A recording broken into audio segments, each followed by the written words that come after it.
भारत सरकार के केंद्रीय स्वास्थ्य राज्य मंत्री एसपी सिंह बघेल आज फिरोजाबाद के टूंडला रेलवे स्टेशन पहुंचे, जहां उन्होंने नीलांचल एक्सप्रेस व दिल्ली से काशी जाने वाली एक अन्य ट्रेन के ठहराव को लेकर हरी झंडी दिखाई और मीडिया से कई मुद्दों पर बात की। सर, राहुल गांधी ने कहा है कि महिला आरक्षण 10 दिन में लागू हो सकता है। राहुल गांधी ने कहा है कि महिला आरक्षण 10 दिन में लागू हो सकता है। सरकार इसको 10 वर्ष के लिए टालना चाहती है। इस शताब्दी का एक जिम्मेदार व्यक्ति के द्वारा दिया गया सबसे बड़ा झूठ है। इस शताब्दी का राजनीतिक झूठ एक जिम्मेदार व्यक्ति जो राहुल गांधी है, क्योंकि डिलिमिटेशन कमीशन रिपोर्ट देगा। माननीय सुप्रीम कोर्ट के पूर्व न्यायाधीश, हमारी संवैधानिक व्यवस्था है कि वो डिलिमिटेशन कमीशन के चेयरमैन बनेंगे। देन विभिन्न राष्ट्रीय पार्टियों के उसमें सदस्य रहेंगे, चुनाव आयोग के भी उसमें सदस्य रहेंगे। इसके बाद पूरे देश का भ्रमण किया जाएगा, पूरे देश का रिप्रेजेंटेशन होगा, ज्ञापन लिए जाएंगे। इसकी सबसे अच्छी बात है कि इसकी सुनवाई फिजिकल होती है। जैसे वो पिछली बार जस्टिस कुलदीप आगरा आए थे सूर सदन में, यद्यपि उसमें मेरी उस डिलिमिटेशन कमीशन का बिगेस्ट लूजर मैं हूँ, क्योंकि मेरी लोकसभा जलेसर को समाप्त कर दिया गया था, टोटल समाप्त। लेकिन फिर भी एक संवैधानिक व्यवस्था है, मैं उसको स्वीकार करता हूँ। इसके बाद जनगणना से भी पता चलेगा कि महिलाओं की किस लोकसभा में, किस राज्य में क्या अनुपात है। जब महिला आरक्षण दे रहे हैं तो ऐसा नहीं होगा कि गाजियाबाद से शुरू कर दिया और 22% लगातार कर दिया या पूरब से शुरू, या पिक एंड चूज नहीं होना है। वो कोई ना कोई एक आधार बनेगा। तो राहुल गांधी कैसे कह सकते हैं कि ये 10 दिन का काम है? 24 का चुनाव इससे नहीं हो पाएगा, लेकिन मुझे लगता है कि 29 का चुनाव तो इसी से होगा। अखिलेश यादव ने कहा है कि जो दानिश अली का प्रकरण हुआ है वो उनके साथ खड़े हैं, क्योंकि जब बसपा से उनका गठबंधन था, दानिश अली उनके सहयोग से जीते थे। और इसी में जुड़ा हुआ सवाल है, रमेश विधूड़ी द्वारा दिए गए वक्तव्य को आप कैसे देखते हैं? मैं उसको अच्छा नहीं मानता। लोकतंत्र में इस प्रकार के शब्दों का, असंसदीय शब्दों का प्रयोग नहीं करना चाहिए।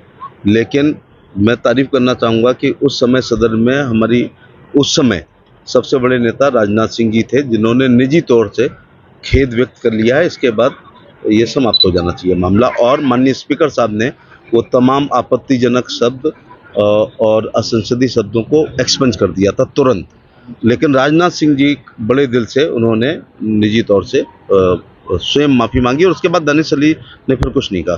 अखिलेश यादव ने कहा है, कल ही कहा है कि इंडिया गठबंधन उत्तर प्रदेश में 80 की 80 सीटें जीतेगा। तो क्या प्रधानमंत्री की सीट असुरक्षित मानी जाए? ये उन्हीं से पूछो कि ये भी इस शताब्दी का दूसरा बड़ा जोक है।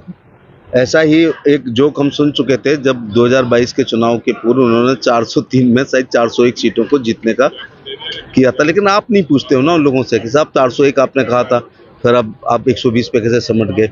ये तो 3 गुना बड़ा झूठ था उनका। आपने कहा था करेल में एक भी बार नहीं आऊँगा, तो 5वें दिन क्यों आए? आपने कहा था एक भी दिन वोट नहीं मेरे घर के मांगेंगे।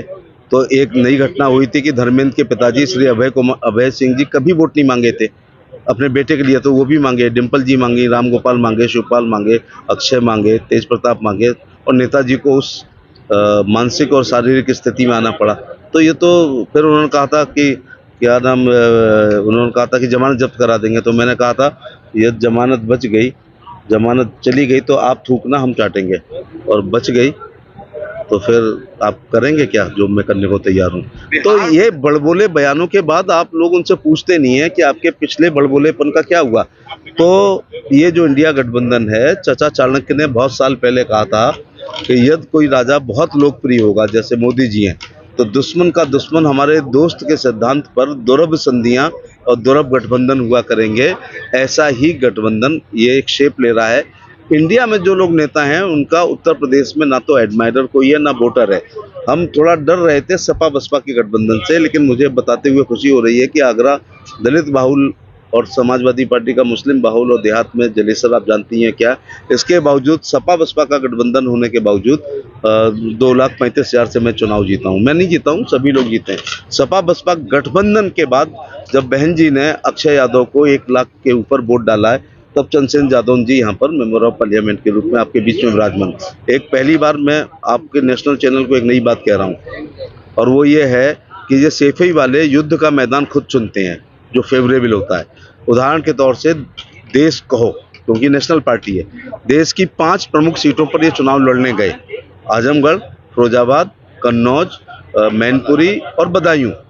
और बहन जी की मैं तारीफ करूंगा क्योंकि बड़े हृदय से स्वीकार करना चाहिए, मेरी जगह कोई होगा अरे कुछ नहीं बहन जी कुछ नहीं है, बहन जी 1 लाख से 1.25 लाख के बीच में वोट इन 5 लोकसभाओं पर ट्रांसफर किए हैं। इसके बावजूद मुझे हर्ष के साथ, उनके लिए दुख के साथ कहना पड़ रहा है कि केवल पिता पुत्र आजमगढ़ और मैनपुरी जीते थे। और अपना युद्ध का मैदान चुनना और बसपा से गठबंधन के बावजूद जो सबसे यूपी में प्रभावशाली है, कन्नौज से डिम्पल यादव हारी, फिरोजाबाद से अक्षय यादव हारे और बदायूं से धर्मेंद्र यादव हारे। अब सपा बसपा गठबंधन नहीं है। सर मेरा अंतिम सवाल है, बिहार विधानसभा के उपाध्यक्ष कहते हैं कि इंडिया गठबंधन में नीतीश कुमार प्रधानमंत्री पद के दावेदार होंगे, ऐसी वो मांग करेंगे। कहीं की ईंट कहीं का रोड़ा, भानुमति के कुनबा जोड़ा में उस नेता के सिपह सलार अपने नेता को प्रमोट करने के लिए इस प्रकार के बयान देते रहते हैं। इस प्रकार के बयान से विपक्षी एकता में निश्चित तौर से दरार आएगी, जिसका लाभ भी हमें मिलेगा। अभी सूत न कपास और जलाऊं में लट्ठम लट्ठा। Thank you.